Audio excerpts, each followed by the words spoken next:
Hey, hey, hey. Happy Wednesday. Come on in, pull up a chair. The Daily Dope is in the air.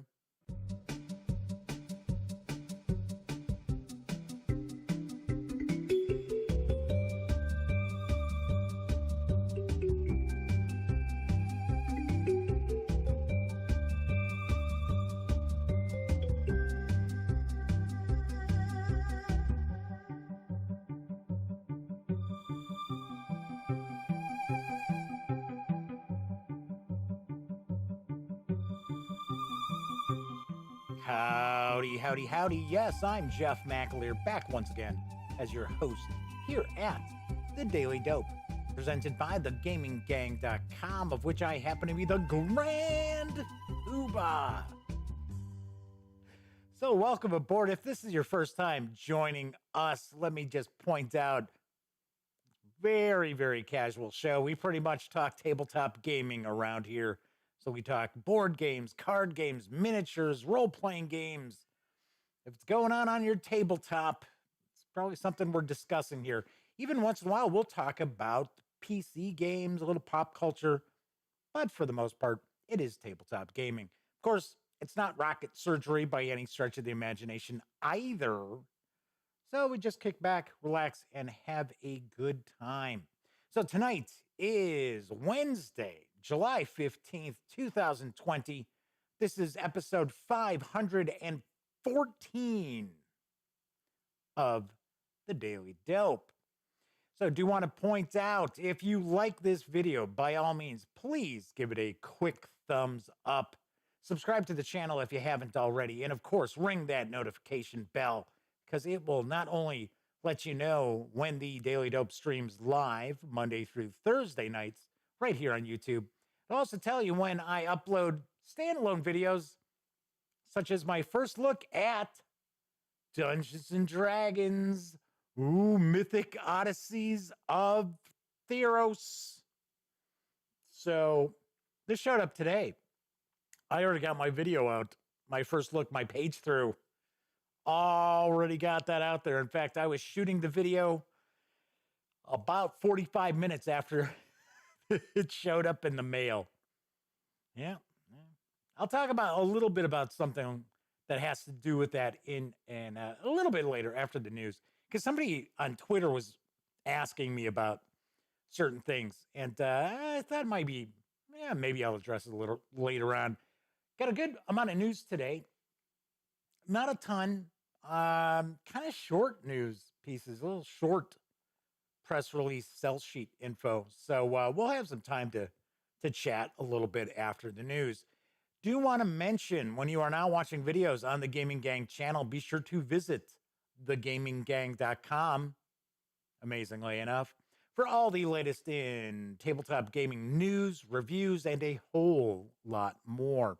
And of course, do want to mention, this is a live stream, so that also means chat is available.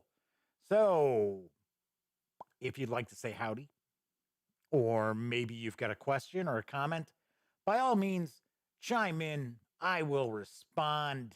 Well, I'll do my best to respond. Sometimes chat flashes by pretty quickly, so I will do my best. So far in chat, we've got Dan from No Enemies Here, who actually has provided the music to our opening, to the intro that you see all the time. John Vogel's here, A Gray Day, and the Madman as well. So it looks like we're dropping some frames here early on. Rats.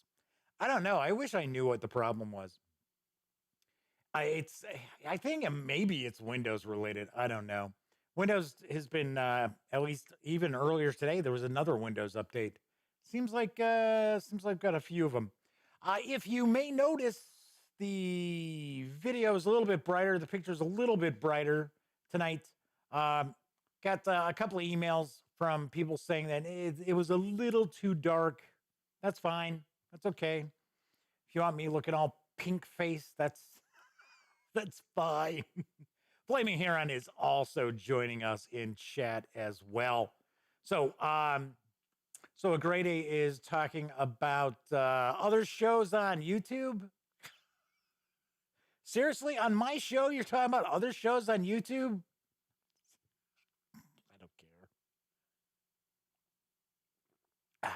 All right.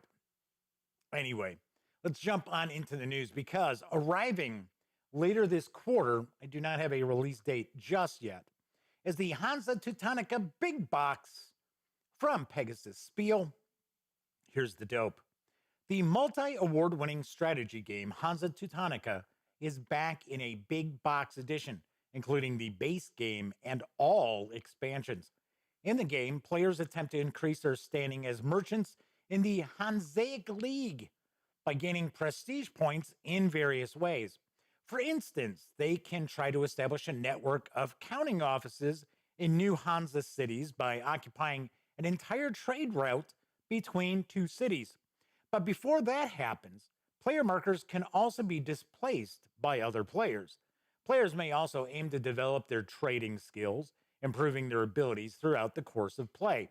With only 2 actions per turn and a variety of contested opportunities, every turn is equally quick and strategically demanding. Hansa Teutonica is a highly interactive strategy game as players block and push each other each turn, but it also gives cunning players the chance to put being blocked into an advantage.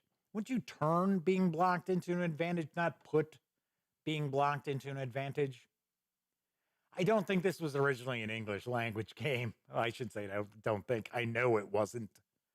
The game's many possible strategies can also be tested and perfected on the variant game boards of the beloved Britannica and East expansions. Hansa Teutonica Big Box is for 3 to 5 players, ages 12 and up, plays around 45 minutes to an hour, and it will carry an MSRP of $59.99 when it arrives later in Q3. I don't believe Pegasus Spiele originally released Hansa Teutonica. I think it came from elsewhere. But $60 now, I will point out, I won't say where I saw it, but I did see a pre-order at one of the online retailers, and it was $39.99. That's a smoking good deal. I've never played Hansa Teutonica. I've heard it's a good game, and it is also a Euro game where you are not playing in a vacuum. Your actions do have something to do with it. They do impact the other players, which to me is something that's important. So a Grady is joking about I'm talking about a show about food. Best compliment for gaming. Well, it depends on what you're eating and how close to the games you are with that food. So Grade A asks, what games are left that need a big box? Seems pretty popular over the last couple of years. Actually, big boxes have been popular for quite a while, especially with Euro-style games. In fact, when I picked up Carcassonne, I got Carcassonne and it was a big box. In fact, can't see it. It's out of the shot, but it's up there. It's up in the corner there. And it's funny because it is a big box. It's like this. Yeah, about yay big. And it's just a bunch of tiles and a few tokens, some meeples. But it didn't really need that big of a box by any stretch of the imagination. Kabuki Kid has joined us in chat. Good to see you, Double K. Thanks for popping in. Kabuki Kid asked me a question about the cameras yesterday, which just as we were closing out the show, and I did not answer it. Kabuki Kid was asking if I had the both cameras set at the same aperture, because I was talking about how, strangely enough, I swapped the cameras around. The prime lenses that are on them are supposed to have the same exact focal length. They both have the same sensor size on the cameras, yet one it shoots much closer up, looks much closer up, and the other one is further back. And yeah, the apertures are all the same. Everything is the same. The cameras are a little bit different how they pick things up. So I have color corrected them a little bit in the camera. Not a lot, because there's not much color correction you can do in the actual camera, especially, $700-800 cameras. if I had a $2,000, $3,000 camera, yeah, I could probably do a bunch of color LUTs and stuff like that, but not with these. But yeah, strangely enough, they are at the same aperture, everything, same ISO, all of it. Anyway, so I just thought it was very strange. All right, Kabuki Kid is talking about Lords of Waterdeep. She's expecting a 10th anniversary edition with the expansion, maybe the D&Deeples in a couple of years. So a Grade A says they think the first major publisher of Hans Teutonica was 999 Games. I am not familiar with them, or Z-Man. You know what? I think you're right. I think it's Z-Man. Would not be surprised if it was Z-Man Games, which is completely different now that Zev left. At last I heard, I don't know, I'm not positive, but last I had heard, Zev was over at WizKids. That's why WizKids releases so many board games now, because that's how Zev is. Zev's like, got to have like 20 games a year out there at least. And of course, Z-Man got absorbed by Asmodee, so very little comes out from Z-Man that isn't pandemic related. Oh, well. So there is an interesting looking game. It's coming out August 14th, and it is Yukon Airways, and it's from Ludonova. Speaking of Asmodee, this is another company that's under their umbrella, so it's being released through Asmodee. But here's the dope on Yukon Airways. In Yukon Airways, you'll be at the controls of your very own seaplane with the mission of transporting travelers to the different points of the Yukon. Embark your passengers, dice, using a draft system and use your ticket cards to take them to different locations on the map. For each passenger, you get money. Money, money, money. And the possibility of improving your plane if the passenger finds a point of interest that satisfies their tastes at the destination. That sounds weird, doesn't that? All right, so I'll help you improve your plane's performance if my desires are satisfied. my tastes are satisfied. Well, what it really means is when the color of the die matches the color of one of the cubes at that destination. At the end of the game, you'll earn money according to the different locations you have visited.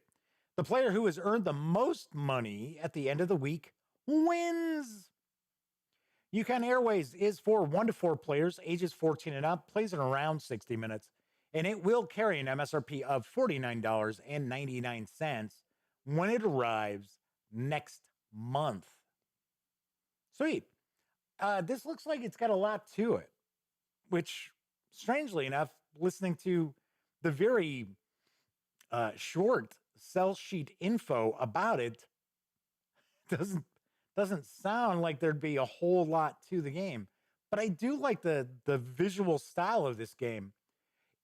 Even though it's coming out in August, I believe there are quite a few reviewers who have reviewed this game. I did not go take a peek. Gotta be honest.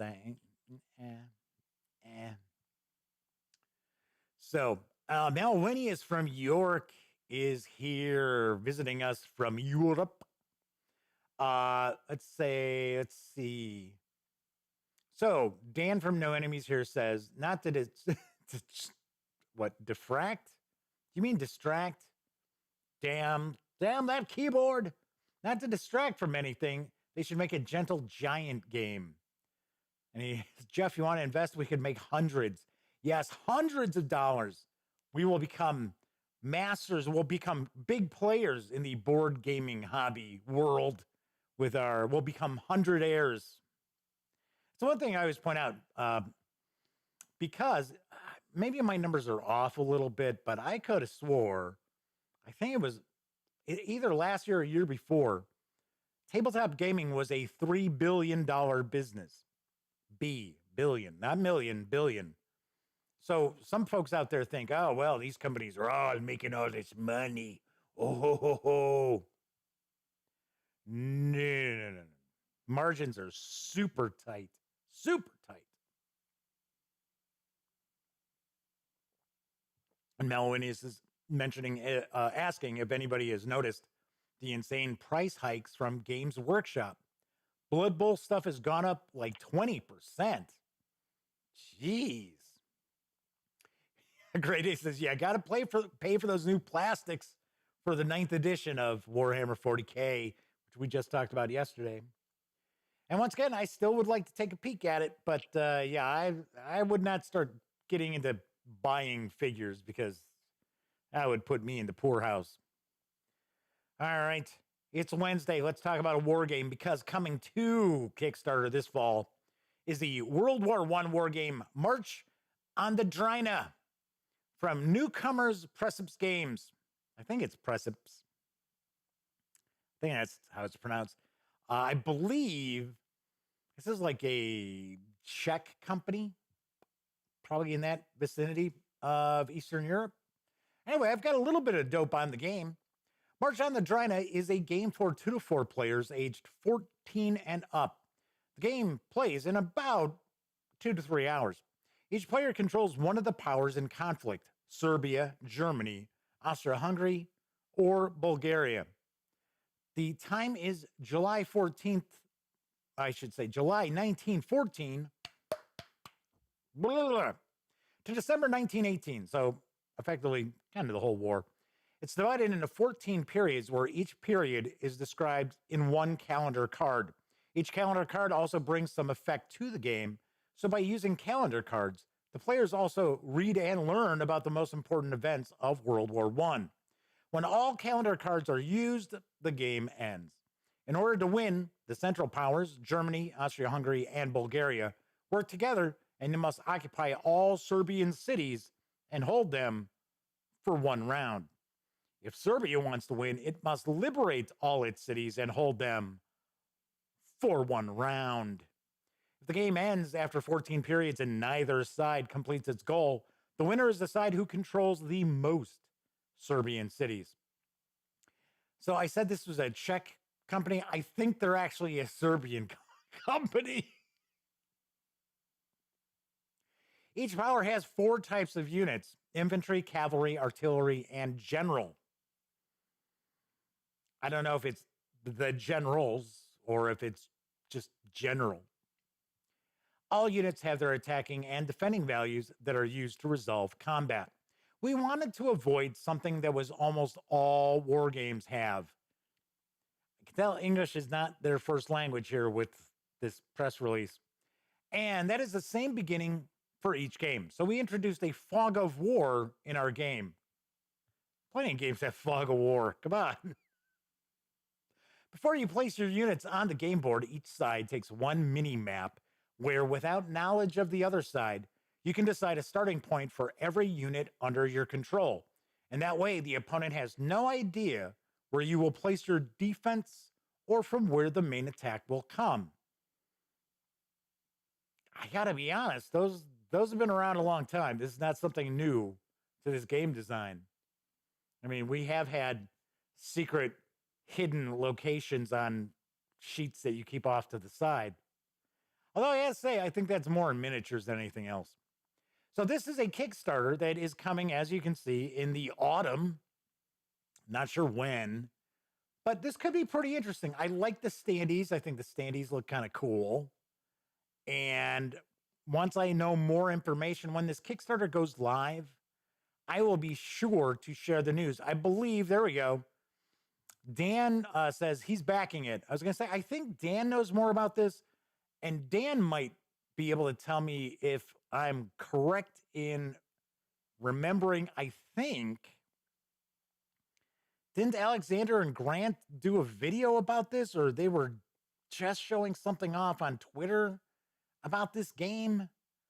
I'm pretty sure. Now, I don't know if they've got a preview video or not, but I'm pretty sure the Player's Aid was just talking about this game very, very recently. They may have even previewed it. I don't know, because they tend to get a bunch of wargaming Kickstarter stuff sent to them. So, like I said, this could be kind of cool. So, once I know more about the Kickstarter, I will certainly let you know. So let's see what's going on in chat here. So Kabuki Kid says video games are trying to do a price hike too. NBA 2K21 is slated to be $69.99 or whatever, up from the standard of the past couple generations for $60 for the AAA titles. Yeah, got to figure, a lot of these companies are taking a shellacking because of this pandemic, so they're going to try to make up for that wherever they can. And of course, the easiest way to do it is just bleed the consumer dry.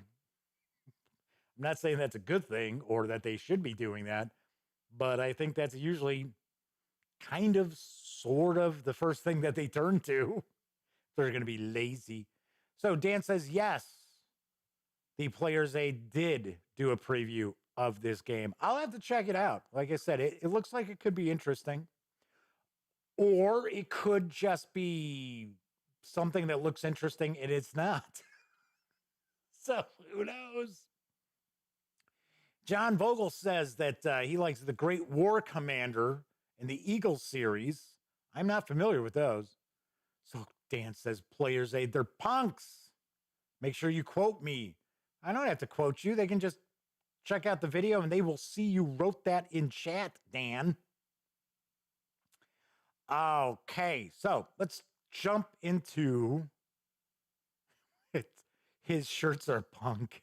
Okay, Malwinius must be talking about the Player's Aid t-shirts that they like to advertise from time to time on Twitter. All right, let's move on to some role-playing game news because the latest bundle of holding has arrived. I've got the dope on the Savage Worlds of Flash Gordon. Adventura! This Savage World of Flash Gordon bundle presents the Savage World of, you guessed it, Flash Gordon role-playing game. The campaign setting of ray gun and rocket ship pulp action using the Fast, Furious, Fun Savage Worlds Explorers Edition tabletop rule system from Pinnacle Entertainment. It uses the Explorers Edition? I thought it used the Adventure Edition. Maybe I'm wrong. I guess I am. I might be sharing the wrong edition of the Savage Worlds here for you then. I don't know. Anyway, one thing I do know is the game system is from Pinnacle Entertainment Group. The rogue planet of Mongo suffers under the sadistic tyrant Ming the Merciless. Damn you, Ming the Merciless. But revolutionaries, Hawkmen of Sky City, ice giants of Nakwick, water-breathing Corellians defy his reign of terror. At their side fights heroic Earthman Flash. Gordon. Funded in a big November 2017 Kickstarter campaign, the Savage World of Flash Gordon lets heroes blast Ming's minions and foment rebellion in exotic locales drawn from Alex Raymond's original comic strips, the Universal film serials, and the 1980 movie. In Mingo City, I don't know why that Mingo City just, for some reason, I just want to say it's like Mango City. The tree cities of Prince Baron's Arborea, Volcano World's Land of the Dead, and ice-cold Phrygia. Savage Worlds fans will like the cinematic cliffhanger and conviction rules. Help Flash conquer the universe with this new offer featuring the complete campaign guide, a Mongo Gazetteer, adventures, maps and play aids, the Game Master screen inserts, and more for an unbeatable bargain price. For just $7.99 and a color, 99 cents.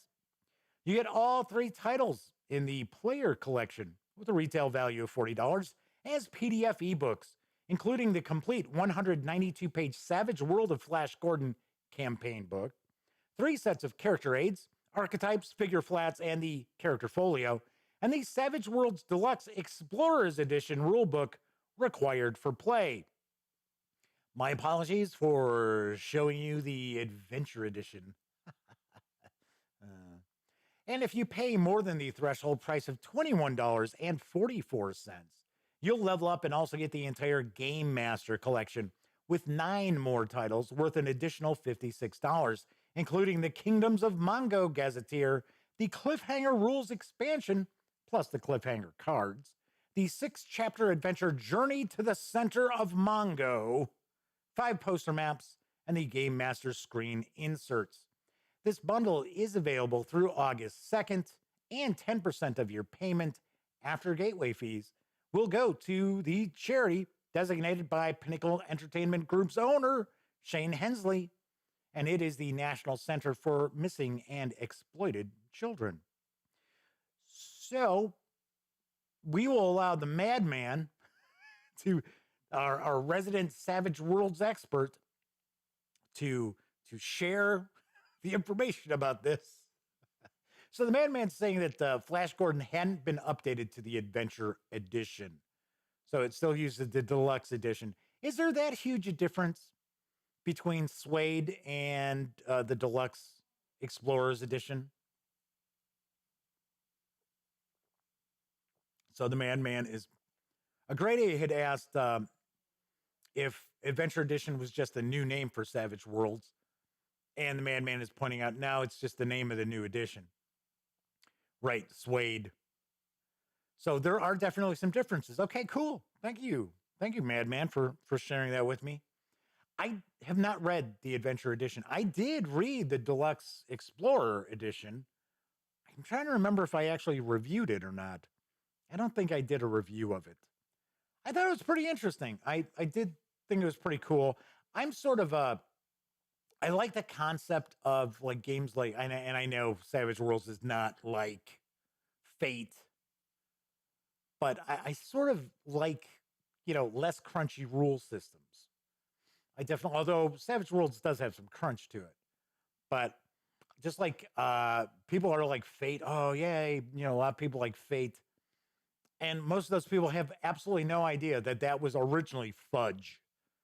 It was called, Fudge. I remember playing a game of Fudge up at Gen Con in Milwaukee, Wisconsin with my best friend, Elliot Miller. And we were rabbits. So it was kind of like a bunnies and burrows kind of adventure, little Watership Down action with that. It was very cool. Very cool. Only thing that I run across with, say, like a game like Fate. Fate can be a little tough when you're trying to do, like, when people like combat where it's like, like real, okay, I'm doing this, not doing that, blam, blam, blam. But as well, right here, the madman's pointing it out, combat runs faster, especially compared to 5e or GURPS. And 5e isn't even that drawn out as far as combat, depending, I guess we'll say. But yes, GURPS, my gosh. And like I said, we were talking about GURPS the other day. Maybe I think it was yesterday. I think the setting books are awesome, even though I have a love-hate relationship with Steve Jackson Games, which is mostly hate, but their source books are great. The actual system itself, no thanks. So Melwinius says, well, that was quite fast. Didn't they release the Flash Gordon system just like 2 years ago? It was Savage Worlds to start with, Melwinius. It was not any other system. It was for Savage Worlds. So when that Kickstarter wrapped up, and that is when I did I want to say that's when I did the review of the Flash Gordon RPG.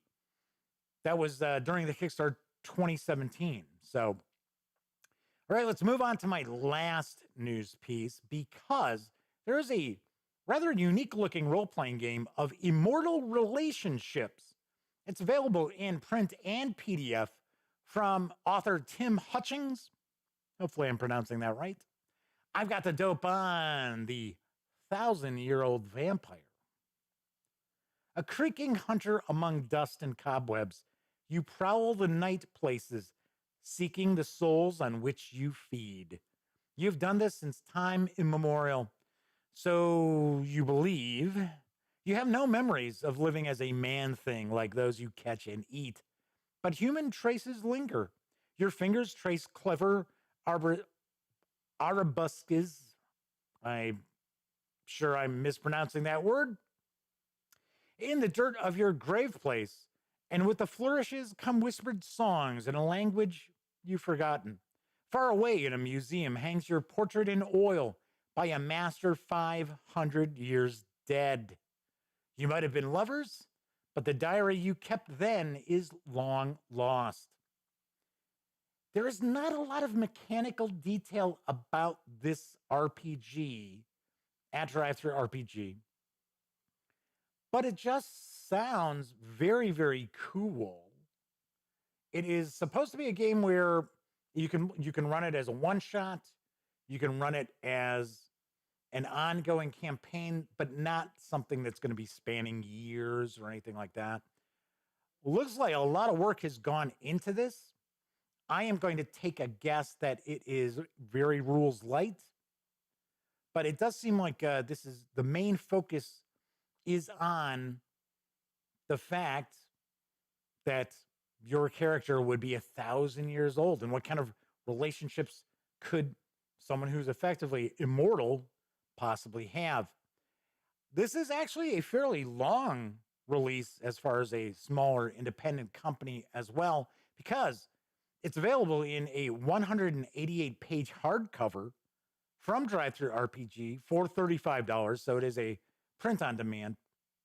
Or you can also grab the PDF of the 1,000-year-old vampire for $15. Nice. Kind of cool. So I wanted to share some of the interiors that I ran across because, like I said, this does, and I gotta say, I think it was Jason Morningstar, who is a pretty big name in the world of kind of like indie RPGs, was just crowing about this. So sweet, kind of cool. All right, let's see. Whatever knows fear burns at the man things touch, says Kabuki Kid. That's pretty funny. Yes, the man thing. Ha ha ha. Grade A was talking about fudge dice. Yep, that's exactly it. Now they call them fate dice, but they were called fudge dice back in the day. So that was early 90s, I gotta say. All right, let's see what we've got here. No Blazing Saddles fans here. Gee. So well, you know, there isn't much you can quote from Blazing Saddles anymore. I saw that movie umpteen times because in high school, Elliot was like one of the only people that we knew who actually had copies of VHS movies that I don't know. I think somebody had recorded them off of cable or something, and Blazing Saddles was one of those movies. And I swear I have seen Blazing Saddles at least 100 times. Allow me to whip this out. So Grade A says they prefer Young Frankenstein. Kabuki Kids say that they just watched that yesterday. Put on the Ritz, yes. All right, so Grade A says the 1,000-year-old vampire had a Kickstarter. Thought it was a single designer and producer. Yeah, it is. Timothy Hutchings. That's who did it. I did not share a link to their blog because it was really long. So that's why I just went with the Drive-Thru RPG. Speaking of Drive-Thru RPG, I should mention that starting today is their Christmas in July sale. So there are over 55,000 gaming PDFs on sale right now. Sale runs for about 11 days. This is usually one of their best sales that they do. So normally GM's Day, their sale's pretty good. And the holiday sales can be hit or miss. The Black Friday that they'll do. But the Christmas in July is usually one of their best sales because they usually take about 30% or more off the price of the PDFs. So basically everything is out there. So the Madman is pointing out the Pathfinder 2.0 Humble Bundle is live. I know. I got the news piece, but it was too late. I got it from Paizo, but I already had all the news for today set up. So I will share that news tomorrow. But yes, so there you go. Now you know one of the news pieces for tomorrow. So the Madman's talking about how he's been playing Savage Worlds for about 10 years. and is happy to answer any questions anybody may have. All right, so before I wrap up, I had tweeted a question, and this was yesterday, or was it earlier today? I don't know. With this pandemic, it's like every day just is the same, right? They all run into just one big long week. But I had tweeted out, I said, is anybody else as sick as I am of seeing like the same exact people doing Kickstarter previews on like every Kickstarter? It's the same ones over and over and over again. And there's two that I see all the time that I don't care what they would say. I wouldn't buy anything they recommend because they everything with them is a recommendation. It's like every video that they do, and they have videos all the time.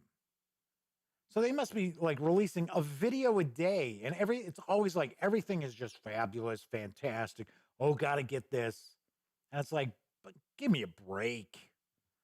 So I was like, and it's not, I don't care. I don't care about it. It's not like I have people approach me to cover some of their Kickstarters. Some of them just like, I look at the game and I'm like, it's not my crowd. It's not my bag of tricks. So why would I? Plus, I don't charge people to do Kickstarters. Now, I will put it together where they can do advertising on the website, but I don't charge them to do Kickstarters. So anyway, somebody had responded on Twitter, and I see there's a discussion going on in chat that I'll actually jump into as well with that. Anyway, they had commented, what really bothers them is that you'll see everybody covering a game all at the same time. And they said, oh, I really hate that. Can't people kind of like just sort of kind of like space this stuff out? So I had to explain to them. So first of all, like for an example, right? So this showed up today. This is a D&D release. D&D releases bring viewers. I don't know how many viewers this is going to bring in because this has actually been out digitally for at least a month. So I know it's been out on D&D Beyond, Roll20, and Fantasy Grounds. So I don't know how many people are going to be, because I mean, if people were like super pumped about, oh, I need to know what's in this book, they've probably already gone and gotten, it digitally. But normally what'll happen is if I'm first out the door with a look at a D&D product, or even the Scooby-Doo Betrayal at Mystery Mansion, which I'll have a review for that very shortly, that guarantees me viewers. And everybody knows that. Everybody understands that. So the reason why you don't see things staggered out is because I know if I sit there and I wait 2 weeks after something came out and then I do a first look at it or something like that, no, it's not going to bring in the kind of views. So, and the thing is, you need views. So the person who had commented on Twitter was like, oh, yeah, well, I understand the view thing, but, that shouldn't be important. And it's like, yeah, it is. The views on a video are important because how can you present yourself to people and say, hey, people check out the website, people check out the videos, and then, you don't have anybody watching the videos. I don't push this because the Daily Dope to me is just kicking back, having fun, screwing around, blowing off steam. I don't sit there going, hey, well, you should check out my live show that's on Monday through Thursday nights, because I get dozens of people who watch those videos. So there is discussion about Buck Rogers. Yes, Lorraine Williams, who just recently passed away, who ran TSR in the 80s. Yes, she ran Gary Gygax out the door. and ran TSR into the ground. So we could, there's a lot going on with that whole Buck Rogers thing, because the reason why TSR did Buck Rogers was because Lorraine Williams' family owned the Buck Rogers intellectual property, as Kabuki Kid is pointing out. But so that's why they did that. And Lorraine Williams did not own it. Her family owned it. And then, of course, it was like double dipping, right? So TSR paid her family to license Buck Rogers. But yeah, she was not beloved at that company by any stretch. Brian Bloom just recently passed away too. And I don't know. I always heard he was another one who was part of running Gygax out the door. So I don't know. I have no idea. So there's discussion. Is there a 5th edition Buck Rogers confirmed? I don't know about anything about that. Huh. So great. Also, there's some discussion about Pathfinder 2nd edition. I think it's very nicely done. And a Great Ace talking about they're going to jump in when that starter set comes out, the beginner box comes out. That is perfect. That is a perfect time. And I can guarantee you, Paizo is going to pack that with content. I know it. So, so Kabuki Kid says, I'm confused. Her Wikipedia page doesn't say she died, but she did die. Yeah, she did die. Because the funny thing is, it wasn't that long ago that she passed away, and it wasn't that long ago that Brian Bloom passed away. And I thought, oh, that's kind of weird. I mean, it was probably within 6 months of each other they had passed away. I don't know. Maybe there's nobody really keeping up her Wikipedia page. So the Madman says that they're running the Mad Mage for 5e right now. So, cool. And wondering how the Storm King's Thunder is. I heard it's pretty good. The early 5e stuff that came out, outside of Lost Mine of Findelver, I think that's how it's pronounced, which I think is actually a pretty good introductory adventure for D&D. But Horde of the Dragon Queen, awful. The Tyranny of Dragons, awful. And I couldn't believe that Wizards of the Coast combined it into the one book and released it. And they did. They addressed some continuity issues in it, but it's still awful. It is an awful railroady sort of, and the funny thing to me, it's like a Call of Cthulhu adventure. It's like, it reminded me of, strangely enough, the Horror on the Orient Express, where the investigators are trying to find the different pieces. And that's the same exact thing that's going on in Tyranny of Dragons. The player characters are trying to find the pieces of this mask. It's like, yeah, okay. It's like, all right. So Melwinis asks if anybody runs house rules that tone down the hero aspect for 5e.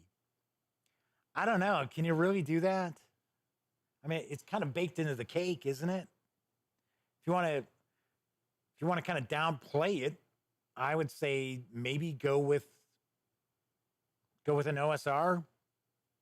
It's not that difficult to convert stuff over. People freak out because they make too big of a deal about, oh, well, the monsters and the hit dice and the hit points, and hand wave it a little bit. Is there really that big of a difference D&D wise, right? We're talking D&D. Between goblins and hobgoblins and orcs, and yes, I know there are differences, but game mechanically wise, not really. What makes them unique is the different things about the creatures, and you don't need stats for that. So, I don't know, that's how I kind of look at it. And of course, we've talked about this before.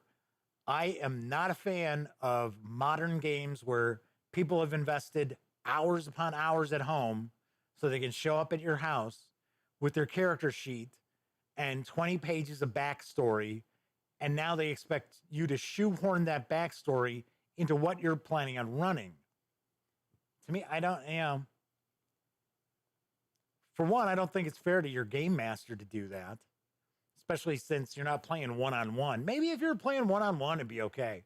But when you got 4, 5, 6 people around the table, and they all want to do that, no thank you. I'm a firm believer that the highlights of your characters should be coming from the adventures that you're in, that you're playing. And what I find, maybe it's just me, I know I'm babbling on and you guys are talking in chat. It's like, they're like, whatever, Jeff, we're not even paying attention to you, man. We're just talking back and forth. So Gray Day says, backstory should be collaborative. Yeah, it should be. And that's how like a lot of Powered by the Apocalypse games are run. Even like say, for an example, Traveler, you're supposed to roll up your characters all together because then you can kind of create these different relationships. So you do have a little bit of backstory between everybody. That's fine. I like that. But the whole, I sat at home all by myself and came up with my 15-page history of this tiefling character. No. No. So, Melanie says they've got a ton of 5e books, but have not run it. So the Madman says they like 5e much better than the other editions. I would say, just my opinion, I am a personal fan of 2nd edition. And the reason why, and I'm not talking because it's got tons of stuff.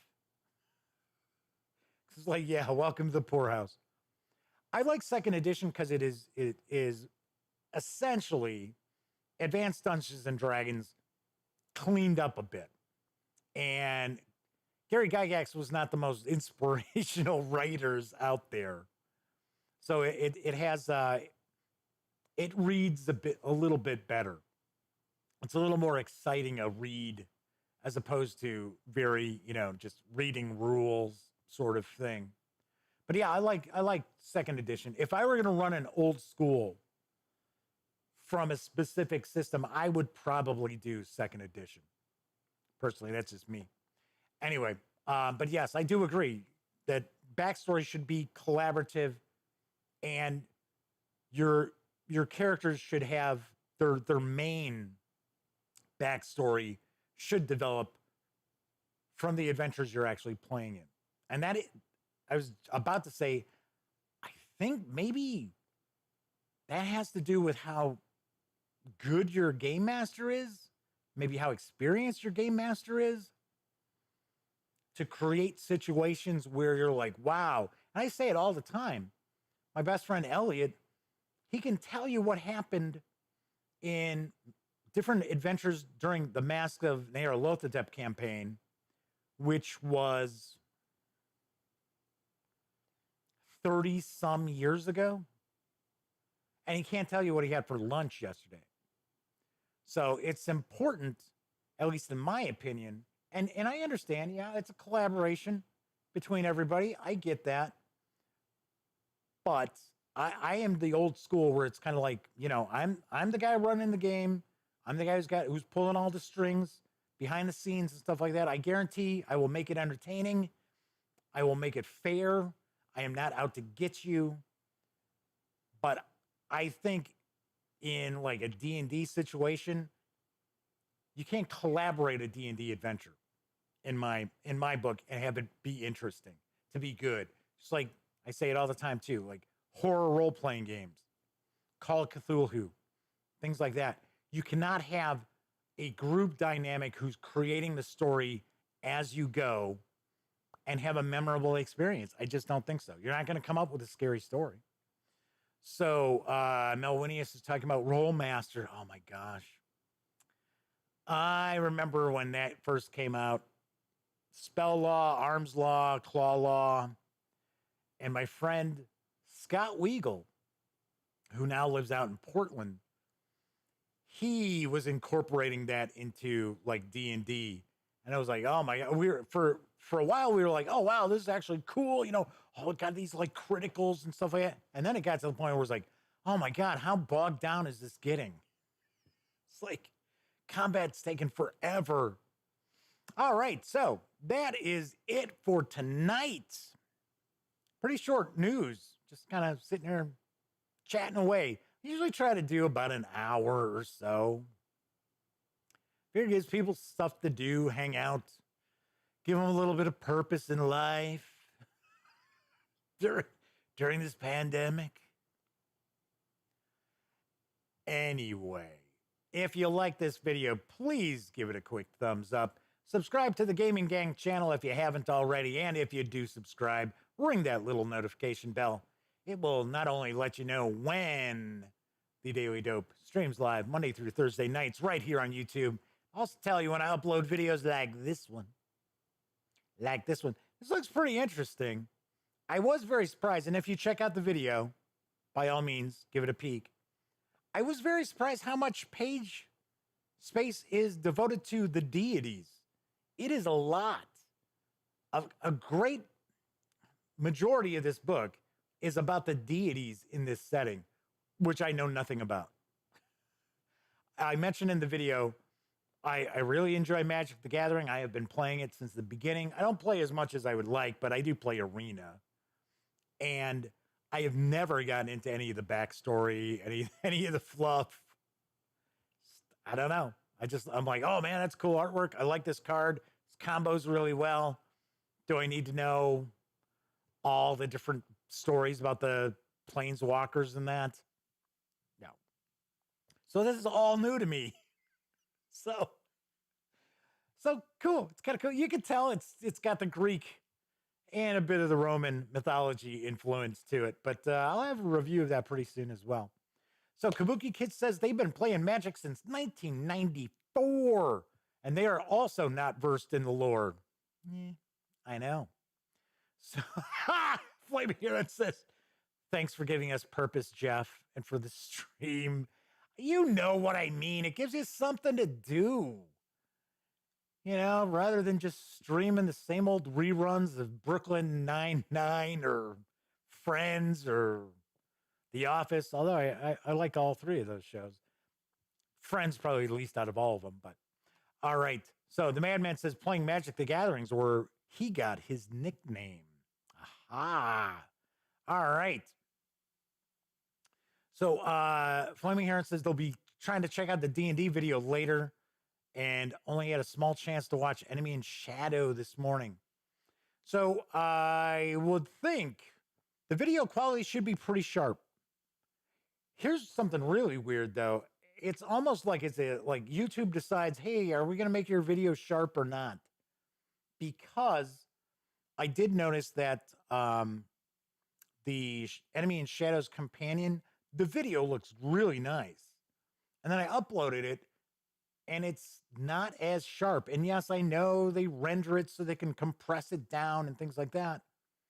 But you got all these other people who swear up and down they do not shoot in 4K and downscale to 1080. Their videos look so much sharper. I just don't understand. I don't get it. It's like, it's like a crapshoot every time. All right, those of you who watched live tonight, thank you very much for keeping me company. I always appreciate you taking time out to hang around and chat. And of course, if you don't watch live, that's okay too. Even if you're watching on Memorex, I appreciate anybody taking time out to give a watch to any of the videos here on the Gaming Gang channel. And of course, when you're not watching videos on the Gaming Gang channel, be sure to visit thegaminggang.com for all the latest in gaming news, reviews, and a whole lot more. So I will be back tomorrow to wrap up my week. So everybody enjoy the rest of your Wednesday night / Thursday morning. I will see you next. And of course, as I sign off during this time of pandemic, once again, please be smart and stay safe.